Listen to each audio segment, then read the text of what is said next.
Saúdo a todos os irmãos com a paz do Senhor Jesus Cristo, que a graça e a paz de Cristo esteja com todos, que o nome do Senhor Jesus seja glorificado na nossa vida. Convido a todos os irmãos e irmãs a estarem conosco nesses momentos que nós vamos tirar aqui para estudar um pouquinho a palavra, e trouxe uma reflexão para os irmãos aqui, algo que pode nos fortalecer cada dia mais. Estamos aqui na nossa casa, servindo a Deus da maneira que nós podemos, de aproveitar o máximo de tempo possível para servir a Deus e orar, buscar a presença. Esse aqui, os irmãos estão vendo, esse aqui é o nosso cantinho, é onde nós louvamos ao Senhor, onde nós cantamos, é onde nós estudamos a palavra. Você está convidado a estar conosco nesses momentos agora que nós vamos tirar para ler um pouco a palavra, também ler as Santas Escrituras, que a Bíblia diz que delas testificam do Senhor e que nos darão fonte de vida. Amém? Eu quero deixar uma reflexão com os irmãos aqui, no livro de São João, no Evangelho segundo São João, no capítulo 5, vamos ler alguns versículos, onde fala da cura de um homem no tanque de Betesda, algo que chama bastante atenção porque é rico em detalhes, e a Bíblia ela nos ensina muito nos detalhes, né? E eu gostaria de compartilhar o que Deus colocou no meu coração nesta manhã com todos os irmãos. Amém?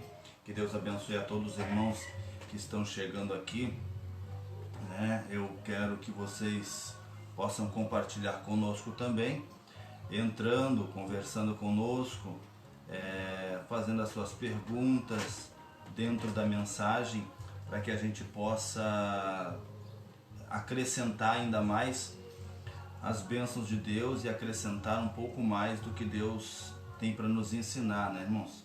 Então, eu vou botar aqui o nosso WhatsApp e vai ficar nos comentários, e aí os irmãos podem entrar no WhatsApp, perguntas, né? O WhatsApp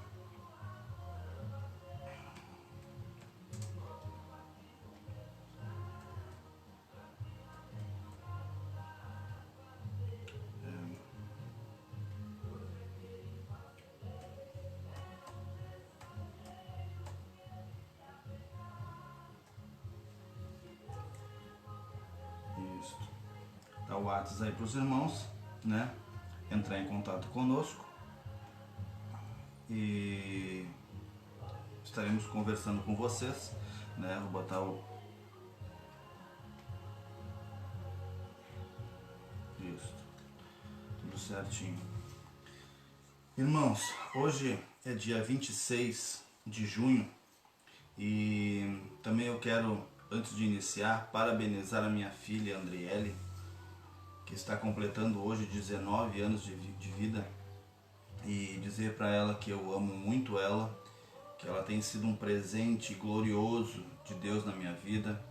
A coisa preciosa da vida de um pai é ter filhos, e esses filhos serem abençoados por Deus e guardados sempre por Ele. E o Senhor, graças a Deus, me deu 2 filhos abençoados, Andriele e Gilvan, e eles têm sido canal de bênção na minha vida, têm me fortalecido bastante, têm sido a base da minha continuação, de nos fortalecer, porque a gente passa por dificuldades na caminhada, mas o Senhor sempre tem pessoas que colocam ao nosso lado para nos fortalecer, e os meus filhos foram a base de tudo o que nós viemos adquirindo e batalhando por isso. Então eu quero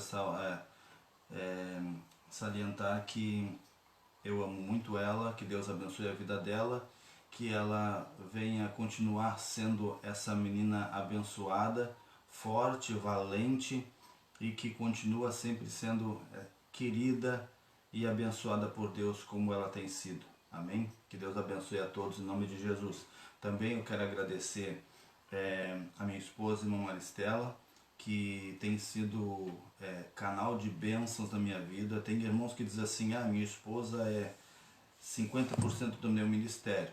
E eu já digo que a minha esposa ela é 90% do meu ministério, porque se há uma produção toda aqui, irmãos, é tudo ela que organiza. Postagem de vídeos, os canais das redes sociais, é ela que organiza tudo. Então eu quero agradecer muito pela vida dela, que Deus continue abençoando ela e que ela venha a ser essa mulher forte e valente que ela tem sido até hoje. Amém? Aleluia. Bom, o foco principal aqui é a Bíblia, é a palavra. Então eu quero, enquanto os irmãos vão entrando aí, né, vamos dar mais um tempinho aqui, nós vamos entrando para convidar os irmãos. Então você se sinta na liberdade aí de entrar para nós podermos dar início a esta palavra. Eu tenho certeza que Deus vai abençoar mais e mais a sua vida. Amém? Aleluia. Deus tem nos dado graça, nos fortalecido bastante nessa última hora. E eu tenho certeza de que será de muitas bênçãos e muitas vitórias para a nossa vida. Amém? Livro do Evangelho segundo São João, no capítulo 5, no capítulo 5 e no versículo 1, a Bíblia diz assim: depois havia uma festa entre os judeus, e Jesus subiu a Jerusalém. Ora, em Jerusalém, a propósito, a porta das ovelhas, ou próximo à porta das ovelhas, um tanque que em hebraico era chamado Betesda, o qual tinha 5 alpendres. Neste jazia grande multidão de enfermos, cegos, mancos, ressecados, esperando o movimento das águas. Portanto, um anjo descia em certo tempo no tanque e agitava as águas. E o primeiro que ali descia, depois do movimento da água, sarava em qualquer enfermidade que tivesse. E ali estava um homem que havia 38 anos se achava enfermo. Jesus, vendo este deitado e sabendo que estava este nesse estado há muito tempo, disse-lhe: queres ficar são? E o enfermo respondeu-lhe: Senhor, não tem homem algum que me ponha no tanque quando a água é agitada, mas quando eu vou descer, outro vai antes de mim. Jesus disse-lhe: levanta-te, toma o teu leito e anda. E logo aquele homem ficou são e tomou o seu leito e andava. E aquele dia era sábado. Amém? A Bíblia nos relata sobre um homem que há 38 anos ele ficava em um determinado lugar chamado Betesda, um tanque, aonde havia uma crendice que quando o anjo passava, descia e movia as águas, este tanque tornava-se um lugar curador. E muitos dos estudiosos dizem que era uma crendice e outros falam ao contrário. No meu modo de pensar, nós temos detalhes que a Bíblia fala e que nos dão veracidade do assunto, né? A cura desse paralítico neste tanque nos dá a certeza de que nem todos os milagres que Jesus fez foram escritos, foram descritos na Bíblia Sagrada. E há muitas coisas que até no livro do apóstolo São João, no capítulo 21, no versículo 25, ali em diante, fala que não comportariam os livros da terra sobre todas as palavras que Jesus disse ou os milagres que ele tinha feito, né? Havia uma festa em Jerusalém e a Bíblia diz que Jesus estava chegando a esta festa. A Bíblia diz assim: depois havia uma festa entre os judeus. E Jesus vinha nesta festa. E por esses detalhes que nos chamam a atenção, a Bíblia podia contar somente a história desse coxo, contar só a história da cura, que Jesus chegou ali, curou ele e pronto. Mas não, no Evangelho de João existe uma fonte de detalhes que nos dão, que nos abrange o nosso estudo e nos dá condição de aprender mais das situações, né? No livro de Levíticos, lá no capítulo 23, fala das festas principais ordenadas por Deus. E eu quero citar algumas aqui, pelo menos 7 festas que eram citadas e que eram prioritárias naquela época. Primeiro, a festa dos tabernáculos, é dia de expiação, era no mês 7, que simbolizava o mês de setembro e outubro. No original, no mês de Tisri, que ficava entre o mês de setembro e outubro. Essa era a primeira festa, né? Era a festa da estação do cultivo da terra, onde eles cultivavam, e esta festa era determinada para isso. Segundo, era a festa das primícias, né? Das primeiras colheitas. Segundo, terceiro, a festa dos pães asmos. Depois, em quarto, a festa da Páscoa, que eram feitas no primeiro mês, que era do mês de Nissan, correspondente ao mês de março e abril, na época das chuvas tardias, como a Bíblia fala, colheitas de cevada e outras. Quinta festa era a festa de Purim, que era no mês 12, no mês de Adar, que correspondia a fevereiro e março do nosso calendário. A sexta festa é a festa do Ano Novo, ou festa das trombetas, né, que nos diz a Bíblia,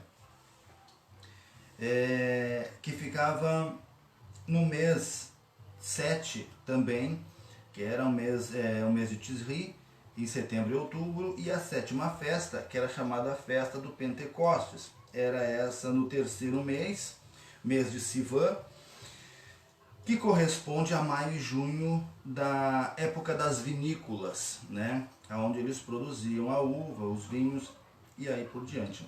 Possivelmente era uma dessas festas, ou das 3 principais festas que havia os judeus, que era obrigatório eles estar em Jerusalém no templo, que era a festa a festa do Pentecoste, né, que era a festa do mês da colheita das vinícolas, que era o mês de maio e junho. Também tinha a festa dos tabernáculos, que era prioritária, e a festa da Páscoa. Então era uma dessas 3 festas que estavam acontecendo nesse momento aonde Jesus chega na cidade. E a história não conta, a Bíblia não conta, mas a história conta que Jesus, como ele vinha com os discípulos e a multidão o cercava sempre, de alguma forma, em algum momento, Jesus se aparta. Jesus se aparta dos discípulos e consegue se afastar um pouquinho da multidão e entra pela porta das ovelhas, que era a única porta que era aberta, não tinha trancas, que simbolizava, ou em outras versões era chamada porta do gado, e traduzindo para nossa linguagem, vamos dizer assim, era chamada porta da salvação, aonde entravam as ovelhas, onde entravam os animais para o sacrifício.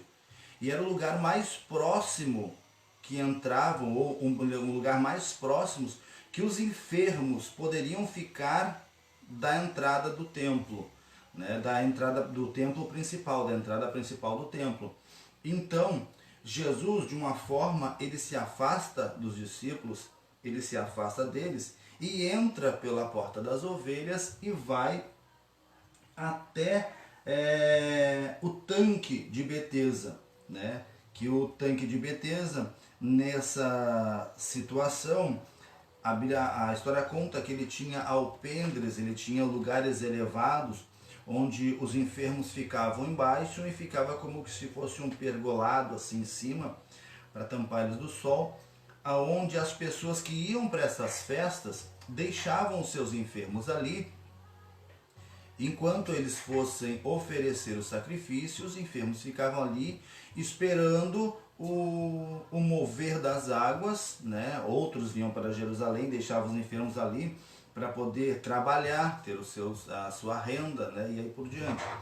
E os enfermos ficavam ali, né? E a palavra Betesda no literal, né? No literal quer dizer casa de azeitona, mas no hebraico significa casa da graça ou casa da misericórdia, né? Ficava próximo à porta das ovelhas, que era o lugar mais próximo, onde ficavam próximo do templo, né? E ali é o lugar mais próximo onde os enfermos podiam ficar do lugar onde sacrificavam, do lugar santo. E Jesus entra por ali e entra aonde está esse tanque. Porém, há um detalhe muito bonito.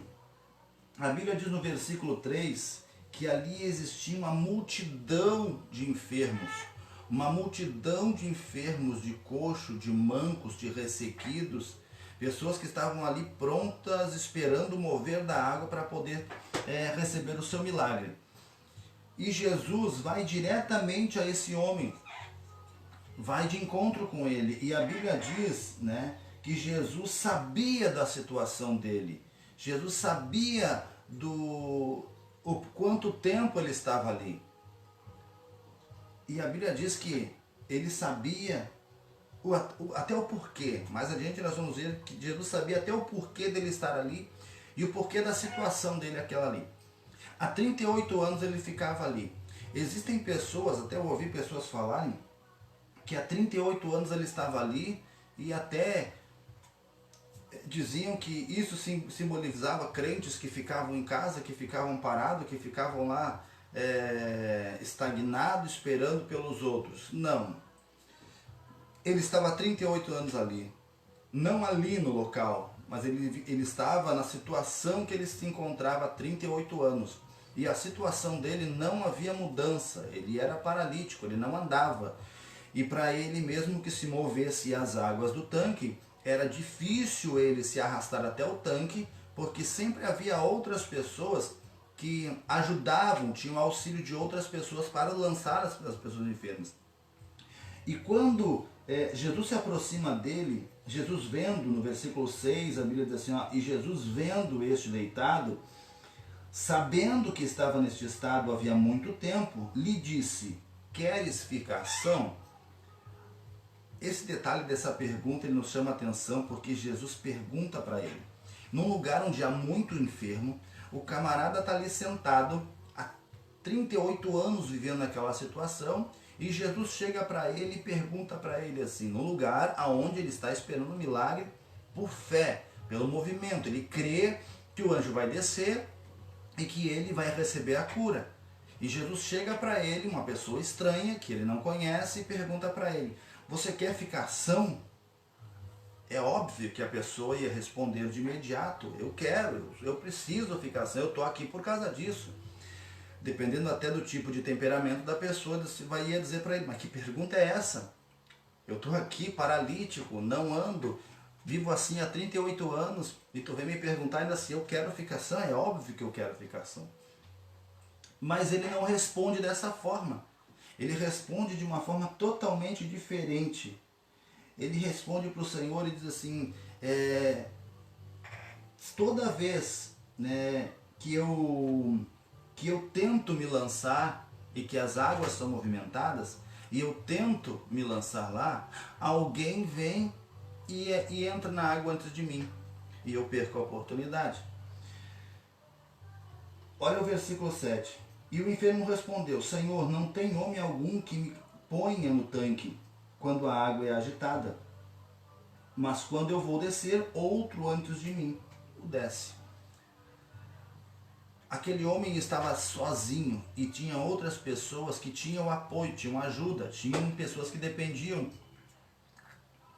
e que o ajudavam as pessoas ali e lançavam. Então, quer dizer, já cai por terra a hipótese de que isso não era verdade, que o anjo não mexia e que não havia cura. Quer dizer, não era mais uma crendice, porque se há 38 anos ele vivia assim e de repente ele chega para Jesus e diz assim, não, toda vez que a água se movimenta, alguém vai antes de mim.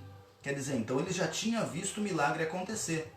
Ele já tinha visto acontecer. Então ali fez com que ele se motivasse a ficar e esperar até o momento dele chegar. Abrindo um parênteses, irmãos. Às vezes a gente fica tanto tempo esperando com que os outros venham nos ajudar, com que as outras pessoas venham nos estender a mão, e nós ficamos parados, estagnados, não por uma paralisia humana, mas nós ficamos parados, parece que ficamos dependentes das outras pessoas. Nós não somos dependentes, nós somos dependentes de Deus. Dobramos os nossos joelhos, vamos implorar ao Senhor. A palavra do Senhor, ela nos diz, entrega o teu caminho ao Senhor, confia nele e o mais tudo ele fará. O problema é que nós dizemos que entregamos o nosso caminho ao Senhor, dissemos que confiamos nele, porém nós ficamos ansiosos, não vamos à luta, não vamos buscar ajuda, não vamos buscar apoio, né? E esperamos que alguém venha de mão beijada realizar aquilo que a gente precisa. Irmãos, primeiro, nós temos exemplos de que Deus faz coisas extraordinárias. Nós vemos todos os dias as coisas extraordinárias acontecerem, milagres acontecerem na vida das pessoas, e nós temos visto isso, e isso é que nos mantém firmes na presença do Senhor, esperando o nosso milagre. Esse paralítico, há 38 anos ele era paralítico. Não diz a idade dele, mas diz que ele era paralítico há 38 anos. Não sabemos se a idade dele, ele tinha mais idade ou não, mas a história diz que ele era enfermo há 38 anos. Nesse momento, quando ele responde para o Senhor, ele quebra o dogma, dizendo que aquilo ali era uma suposta, onde eles só largavam os enfermos, porque era como, existiam muitos enfermos, então ali é como uma enfermaria, ou um lugar onde as pessoas ficavam sentadas esperando o movimento das águas, ou um lugar onde as pessoas pudessem deixar os seus enfermos para que eles pudessem trabalhar, para que eles pudessem sacrificar ao Senhor e fazer as suas ofertas. Bom, isso no versículo 7, né? E a Bíblia diz que Jesus viu ele deitado. O interessante é no versículo 6, que diz assim, e Jesus vendo este deitado, existia uma multidão de enfermos, mas a Bíblia diz, e Jesus ele deitado. Jesus ele presta atenção e ele tem foco. E o foco das nossas vidas, às vezes, estão em tantas outras coisas, menos no que é prioridade. Nosso foco é servir a Deus, é buscar a sua presença, é orar, é nos santificar, é buscar a sua face, e isso que nos torna fortes. Jesus, vendo ele deitado, no momento que Jesus viu ele deitado, Jesus foi ao encontro dele, fez a pergunta, porque Jesus tinha uma direção, ele não foi a todos os outros enfermos, porque ali ele era desconhecido naquele momento. E aquele rapaz ali sentado, ele responde isso para Jesus. E Jesus simplesmente, no versículo 8, diz para ele assim, levanta-te, toma o teu leito e anda. Levanta, toma o teu leito e anda. Ele estava sentado ali e diversos anos, sentado num lugar onde se chamava Casa da Misericórdia. As pessoas se reuniam para ser curada na Casa da Misericórdia. Estavam ali para chorar na Casa da Misericórdia. Estavam ali para ser restaurada na Casa da Misericórdia. A nossa vida é nos derramar diante de Deus. ir aos cultos, por quê? Porque é a casa da misericórdia, é a casa do óleo, casa da azeitona, aquele lugar onde nós buscamos a presença de Deus. Quer dizer, o fato da minha necessidade, a minha necessidade, não muda o fato de que Jesus tem que ser louvado e adorado. Isso é fato. O meu problema não muda o fato de que eu tenho que adorar a Ele, que eu tenho que buscar a Ele, por mais que a situação esteja difícil. Em primeiro lugar, eu tenho que adorar a Deus e dispor-me ao culto, a minha adoração a Ele. Eu tenho que ir ao culto, ir à igreja, ir à presença de Deus, ir à casa de misericórdia para ser adorador de Cristo. Esse é o primeiro ato. Eu vou para adorar, eu vou para agradecer. Depois eu vou implorar e pedir para o Senhor, vou chorar diante de Deus para que Ele venha me atender os meus pedidos. Né? No versículo 7, revela a dependência dos homens de colocar no tanque. Quer dizer, ele dependia de outro para colocar ele, porque ele não conseguia. Só que às vezes nós esperamos tanto tempo, né, a presença do anjo, esperamos o anjo diante de nós, esperamos que o anjo se manifeste, que o anjo apareça, e esquecemos que o dono do milagre, o Senhor da cura, o Deus soberano, Ele está ali diante dos nossos olhos, mas nós estamos cegos e não conseguimos ver. O problema deste homem não era cegueira, porque ele via, ele era paralítico, mas ele não conhecia Jesus. Mas a maneira dele se expressar, ele confiou o seu problema ao Senhor Jesus. E o Senhor, a Bíblia diz que nesse momento ele diz: levanta-te e toma o teu leito e anda. E no versículo 9, aquele homem ficou são e tomou o seu leito e andava.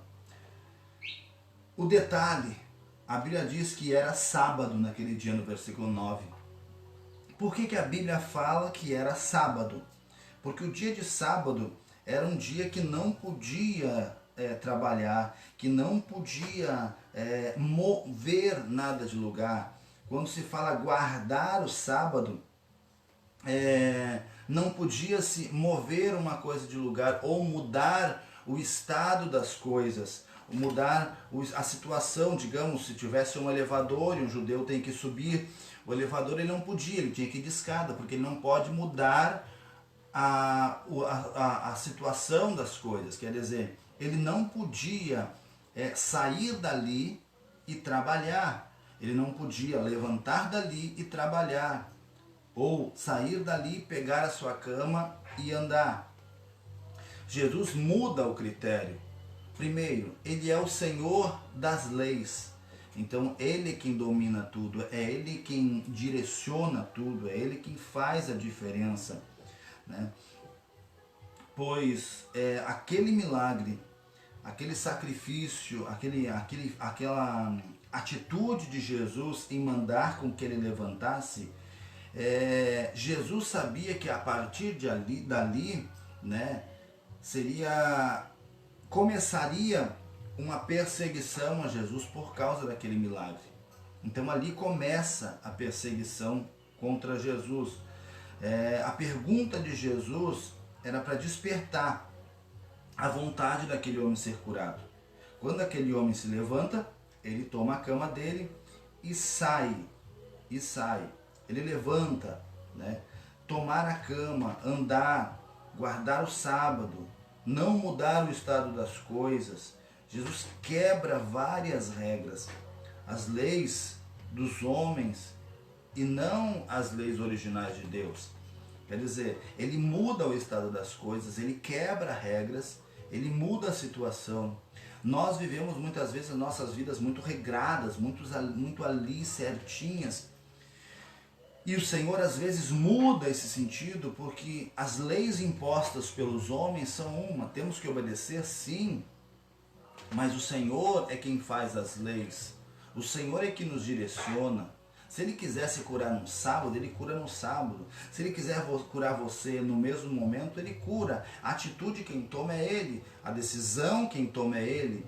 Nem todos que estão no culto, na noite do culto, ele vai receber a sua cura, vai receber o seu milagre. Mas o interessante não é em receber aquele milagre, é nós entendermos que nem todos naquele momento receberão o seu milagre, receberão a cura. Por que, pastor Daniel? Que nem todos nós vamos no culto para receber o milagre, para receber a cura, para receber as bênçãos de Deus nas nossas vidas. Por que nem todos vão receber? Porque aquele homem estava num lugar, naquele lugar chamado Casa da Misericórdia, e existia uma multidão de pessoas ali. E quando Jesus o levanta, que ele levanta e é curado, ele fica tão feliz, e quando ele vira para agradecer Jesus, ele vê que Jesus não estava mais ali. Jesus havia sumido. Por quê? Para não haver aquela aglomeração, porque Jesus sabia que ele estava dentro do templo, dentro das muralhas de Jerusalém, e era sábado. E se aquele homem, se ele chegasse ali e começasse a curar todo mundo, ia ser complicado, ia haver um rebuliço, e aí a multidão ia se agitar. Mas Jesus, ele foi diretamente nesse homem, cura a situação desse homem, e ele sai, vai de encontro com os discípulos, e aquele homem pega a sua cama e sai andando. O interessante é que esse foi o terceiro milagre de Jesus na sua trajetória, no seu ministério, né? As pessoas não se preocupam com a tua dor, com o teu problema, com a tua dificuldade. Isso é um detalhe. As pessoas se preocupam se você está quebrando alguma regra, ou alguma norma, ou algum dogma. Aquele homem sai caminhando e sai com a sua cama. As pessoas não olhavam para aquele homem como um paralítico que recebeu um milagre. Eles olhavam para aquele homem que estava carregando uma cama. Às vezes as pessoas não se preocupam com o milagre que Deus fez na tua vida, mas eles estão se preocupando com a cama que você está carregando, que você está infringindo uma regra. Irmãos, que nós venhamos nos preocupar com o milagre, com a ação de Deus na vida do nosso irmão, para que nós venhamos nos gloriar no que Deus faz e no que Deus tem feito através da vida dos nossos irmãos, através da vida das pessoas que estão ali no culto muitas vezes, ou à nossa volta, pedindo pelo milagre, pedindo pela uma ação de Deus, pedindo pela uma atitude, um mover de Deus na sua vida. Para complementar, nós estávamos há alguns dias já com o nosso carro com bastante problema. E num domingo passado, teve um pregador, um homem de Deus, que Deus usa tremendamente, usou maravilhosamente. E esse irmão entregou algo para mim, disse assim: pastor, Deus está livrando vocês de um acidente, o carro capotando e vindo um caminhão por cima e destruindo tudo. Eu glorifiquei a Deus, porque é Deus quem fala, é Deus quem revela, e quando Deus fala, Ele dá o livramento. E Deus falou usando a boca dele assim, e Deus vai dar a providência necessária e vai solucionar tudo aquilo que tem que ser solucionado. Bom, agradeci a Deus, louvei a Deus pela vida dele, por ele ter a coragem de entregar exatamente o que Deus havia mandado, e eu louvei a Deus, agradeci a Deus pelo livramento e pela ação de Deus a meu favor, por Deus ter se lembrado de mim naquele momento e nos guardado, porque uma coisa nós pedimos sempre ao Senhor, pedimos para que Deus sempre nos guarde, nos livre, né? Guarde a nossa família, guarde a nossa casa, e muitos anos estamos orando nesse sentido, e sempre Deus tem nos guardado, Deus sempre tem sido suficiente na nossa vida.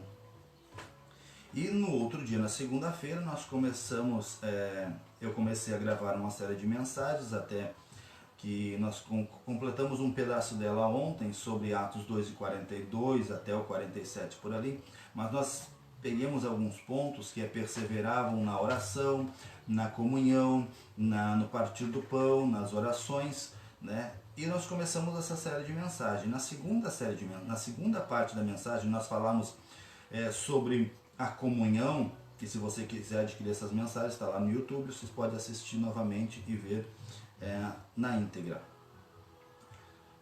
E nós saímos, eu e minha esposa, para resolver alguns assuntos. E eu disse para ela, olha, nós vamos lá, nós tínhamos que ir a Capão da Canoa, fomos a Capão da Canoa. Quando nós voltamos, eu disse para ela assim, bom, agora o carro está com muito problema, a gente vai parar ele e vamos deixar parado até Deus dar condições, porque nós estamos parados desde a pandemia, as obras aqui pararam, eu trabalho com construção também, né? E os nossos materiais que nós damos aula e os nossos materiais de estudo. Bom, e nós conversando entre eu e ela foi gravar um vídeo para as irmãs, né? E acabando de gravar esse vídeo, nós olhamos no celular e tinha uma mensagem de um irmão, né? Um casal abençoado que nós aprendemos a amar e tem sido bênção na nossa vida, a irmã Adriana e o irmão... agora me fugiu a memória, o nome do irmão, né? O irmão Ezequiel, nosso irmão querido, irmão Ezequiel, que tem sido bênção na nossa vida, que está vindo para Jesus agora há pouco, né? E ele nos ligou e disse assim, pastor, eu fiz um voto com Deus e eu quero que o irmão venha aqui em casa. Eu soube que o carro do irmão está com problema. E eu quero dizer o seguinte, eu fiz um propósito com Deus em lhe abençoar. O irmão consegue alguém aí, ou compra as peças do carro e eu dou a mão de obra. Eu conserto todo o carro do irmão para o irmão e não lhe cobro um centavo. Eu dei glória a Deus, irmão, dei glória a Deus, porque a gente não tinha mão de obra, sabe, de um mecânico, é muito cara. E nós ficamos agradecidos a Deus. Eu disse para minha esposa, olha o que Deus fez. Fomos na casa dele, ali mostramos a situação do carro. Até ele brincou, disse que o nosso carro estava na UTI, né? Eu disse para ele, se não desliga os aparelhos, deixa aí que nós já vamos dar um jeito, vamos correr atrás. E fomos à procura. E para resumirmos, irmãos, Deus começou a abençoar de uma forma que, sem dinheiro, sem nada, Deus envia pessoas e nos manda as peças do carro. E até agora, pela manhã, nós não tínhamos quase nada das peças, e hoje o Senhor tem nos abençoado e tem nos dado graça, e eu creio que Deus é quem opera o milagre. Deus, irmãos, Ele trilha caminhos na nossa vida que nós não entendemos. Mas quando você vive uma vida de oração, uma vida de abnegação ao Senhor, de voluntariado, quando você faz a obra do Senhor sem medir esforços e agradecendo a Deus por tudo, Deus permite que nada falte na tua vida. E tudo aquilo que é para o benefício da obra do Senhor e para auxiliar a tua vida e para ser testemunho a outros, o Senhor te abençoa, o Senhor te fortalece, o Senhor te anima, porque quando você está abalado com uma determinada situação, o Senhor vem e foca em você e diz assim, bom, o que tu queres que eu te faça? Aí você diz, Senhor, eu preciso disso, eu preciso. O carro está assim, a minha casa está assim, meu casamento está assim, meus filhos estão assim. Seja direto, não fique enrolando, seja direcionado. Diga, Senhor, eu preciso disso, eu preciso daquilo, eu preciso que o Senhor entre nessa área da minha vida. E o Senhor vai te abençoar, o Senhor vai entrar com providência. Mas isso não quer dizer que você vai viver uma vida de felicidade plena. Você se alegra no Senhor, você se fortalece no Senhor, mas existem problemas, você vai ser confrontado em algum momento. Este homem, de repente, ele encontra-se curado, alegre pela sua cura, maravilhado pelo que Deus fez na sua vida. Só que de repente no caminho, quando ele sai dali, os outros paralíticos começam a olhar para ele, as outras estavam ali, perguntaram, foi o anjo que te tocou? Ele disse, não, não foi o anjo. Ah, mas então o que aconteceu? Foi um homem que chegou aqui e perguntou se eu queria ser curado, e ele mandou me levantar, tomar a minha cama. Quando ele sai dali, da direção, ali onde estava o tanque de Siloé, o tanque de Betesda, ele sai e a primeira coisa que as pessoas olham para ele e perguntam, quem te curou? Ou o que tu está fazendo em pleno sábado, carregando a cama? Tu sabe que isso é proibido. Ele diz, olha, eu não sei se é proibido ou não, só sei dizer uma coisa. Aquele que me curou me deu a ordem, toma a tua cama e anda. Quando aquele que ele disse, aquele me deu a ordem, foi aquele que me curou, ele me deu a ordem. Quer dizer, quando Jesus toma posição na tua vida, e determina um milagre na tua vida, te cura, te liberta, faz algo, ele automaticamente te causa um desejo de obediência, porque você vê que Deus, ele é superior ao teu problema. Então, quando há alguém superior ao teu problema, você se coloca em obedecer a essa pessoa. Então ele disse, eu vou obedecer a ele, não importa o que vocês pensam, o que vocês deixem de pensar. Ele me curou e ele me deu a ordem. Ele é superior. Ele foi superior ao meu problema, ele foi superior à minha enfermidade, ele foi superior à minha situação. Então, eu vou obedecer sim. Porque se não fosse pela palavra dele, eu não estaria aqui. Se não fosse por Jesus, nós não estaremos aqui. Se não fosse pelo que Jesus fez na nossa vida, nós não estaríamos aqui.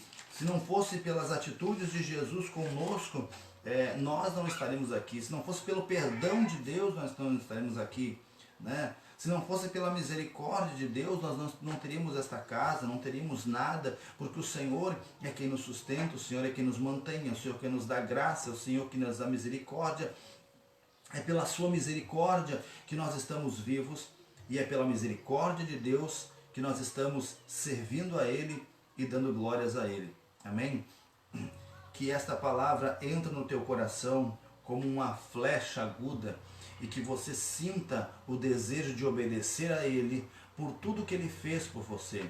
Você não é obrigado a nada, você não é obrigado a fazer nada, você não é obrigado a ir no culto, você não é obrigado a ir na igreja, mas quando você se sente no ato de gratidão ao Senhor, você sente o desejo de estar mais próximo daquele que te curou. A primeira atitude daquele homem a ser curado foi entrar no templo. E ele entra no templo e ele encontra Jesus naquele momento. E ele começa, a Bíblia diz que ele cai diante do Senhor e louva a Deus e agradece a Deus por tudo, agradece a Jesus. Ali todos na volta começam a dizer, ali começa a ser a perseguição de Jesus por ele ter curado no sábado. E Jesus entra com uma leva de argumentos bíblicos e que calam a boca dos sacerdotes. Por quê? Porque as nossas atitudes de louvor a Deus, de agradecer a Ele, faz com que nós vamos até onde Ele esteja, para que possamos estar mais próximos dEle. Jesus, aonde Ele estiver na nossa vida, Ele vai ter que ser louvado, Ele tem que ser adorado, Ele tem que ser exaltado. Então, o milagre que Jesus faz na tua vida, o milagre que Jesus fará na tua vida, eles mudarão as tuas atitudes. Como assim, pastor Daniel? Eles vão fazer com que você direcione a tua vida totalmente a obedecer a Deus. E aí sim, aí você não vai num culto por obrigação, você vai num culto por ato de adoração, você vai agradecer a Deus por tudo que Ele fez na tua vida, você vai agradecer a Deus pelas maravilhas que o Senhor tem feito na tua vida, pelos milagres que Ele fez, por Ele guardar a tua casa, por guardar os teus filhos, por guardar a tua família, por estar sempre pronto a te ajudar e a te auxiliar. Amém? Que nós venhamos ser gratos ao Senhor todo o tempo, que nós venhamos ser gratos ao Senhor na nossa vida, que nós venhamos ser gratos ao Senhor pelas bênçãos alcançadas e que nós vamos agradecer a Ele por tudo que Ele fez pelas nossas vidas. Amém? Que Deus abençoe a todos, que o nome do Senhor seja glorificado em nossas vidas, que essa mensagem possa entrar nos vossos corações que o Senhor venha mudar o teu pensamento e que agora você possa adorar a Ele com mais veemência, com mais gratidão, ser grata ao Senhor por tudo que Ele fez na tua vida. Amém? Eu quero orar com todos, pedir para que Deus venha abençoar a tua vida e adentrar no teu lar, para que as bênçãos do Senhor sejam a ti alcançadas. Amém? Oramos ao Senhor. Senhor Deus e Pai Celestial, te dou graça por tudo. Te louvo, Senhor amado, pela grandeza do teu amor e pela tua misericórdia para com as nossas vidas.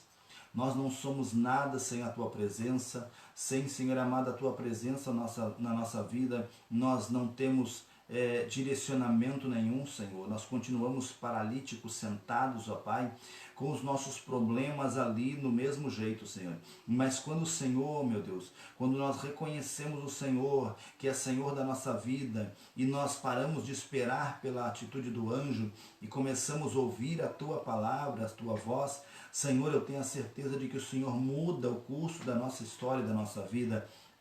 Estamos vivendo momentos difíceis, momentos de enfermidade, mas, Senhor, eu peço a Ti nesse momento que o Senhor visite a todas as vidas. Visite, Senhor, aquelas pessoas que estão enfermas neste momento, que estão doentes no seu lar, na sua casa ou no hospital, escutando pelo celular ou pelo fone de ouvido, Senhor, que essas palavras, ó Pai, venham adentrar no coração de cada pessoa, que venha trazer esperança, meu Deus amado, de cura, de milagre, de bênção sobre as suas vidas, Senhor. O Senhor é quem nos sustenta, o Senhor é quem nos dirige, o Senhor é quem nos capacita. Então, Deus, vá de encontro todos aqueles que estão enfermos neste momento.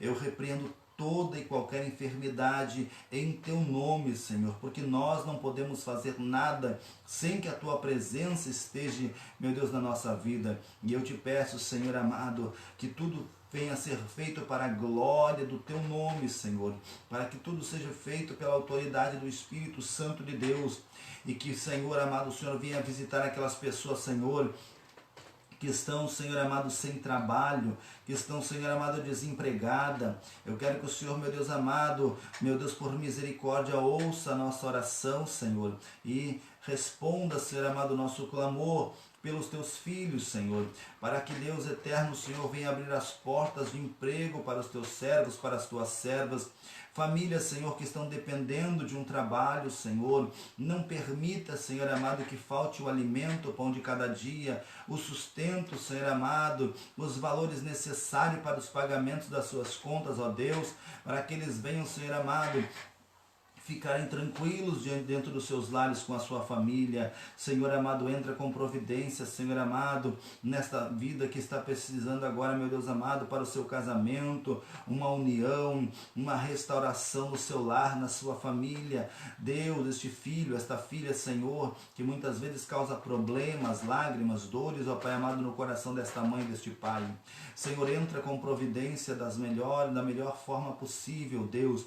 Senhor, dai-nos capacidade, dai-nos sabedoria para lidar com as situações mais adversas da nossa vida, e que a tua mão, Senhor amado, possa ser o sustento sempre da nossa vida, Pai. Eu louvo, Senhor amado, o teu nome, exalto o teu nome, te agradeço, Senhor amado, por todos aqueles que estarão ouvindo e que estão ouvindo, Senhor, esta oração e esta palavra, e que o teu nome venha a ser glorificado e que a tua palavra venha a ser adentrada dentro dos corações e das mentes, ó Pai. É o que eu te louvo, é o que eu te peço, é o que eu te agradeço, em o nome do Senhor Jesus Cristo. Que o teu nome seja glorificado e que os milagres aconteçam e que hajam testemunhos de que o Senhor assim o fez, para a glória do teu nome, Jesus. Muito obrigado, nós te agradecemos, Senhor. Agradeço aos irmãos, agradeço a todos os irmãos que estiveram conosco, os irmãos que vão ainda assistir. Compartilhe, entre no nosso canal ali no YouTube, para que a palavra do Senhor ela possa continuar sendo espalhada, que ela possa continuar sendo fonte de vida para as nossas vidas e fortalecimento para o nosso corpo. Amém? Que Deus abençoe a todos, que a paz do Senhor Jesus Cristo esteja com todos vós, em nome de Jesus. Amém?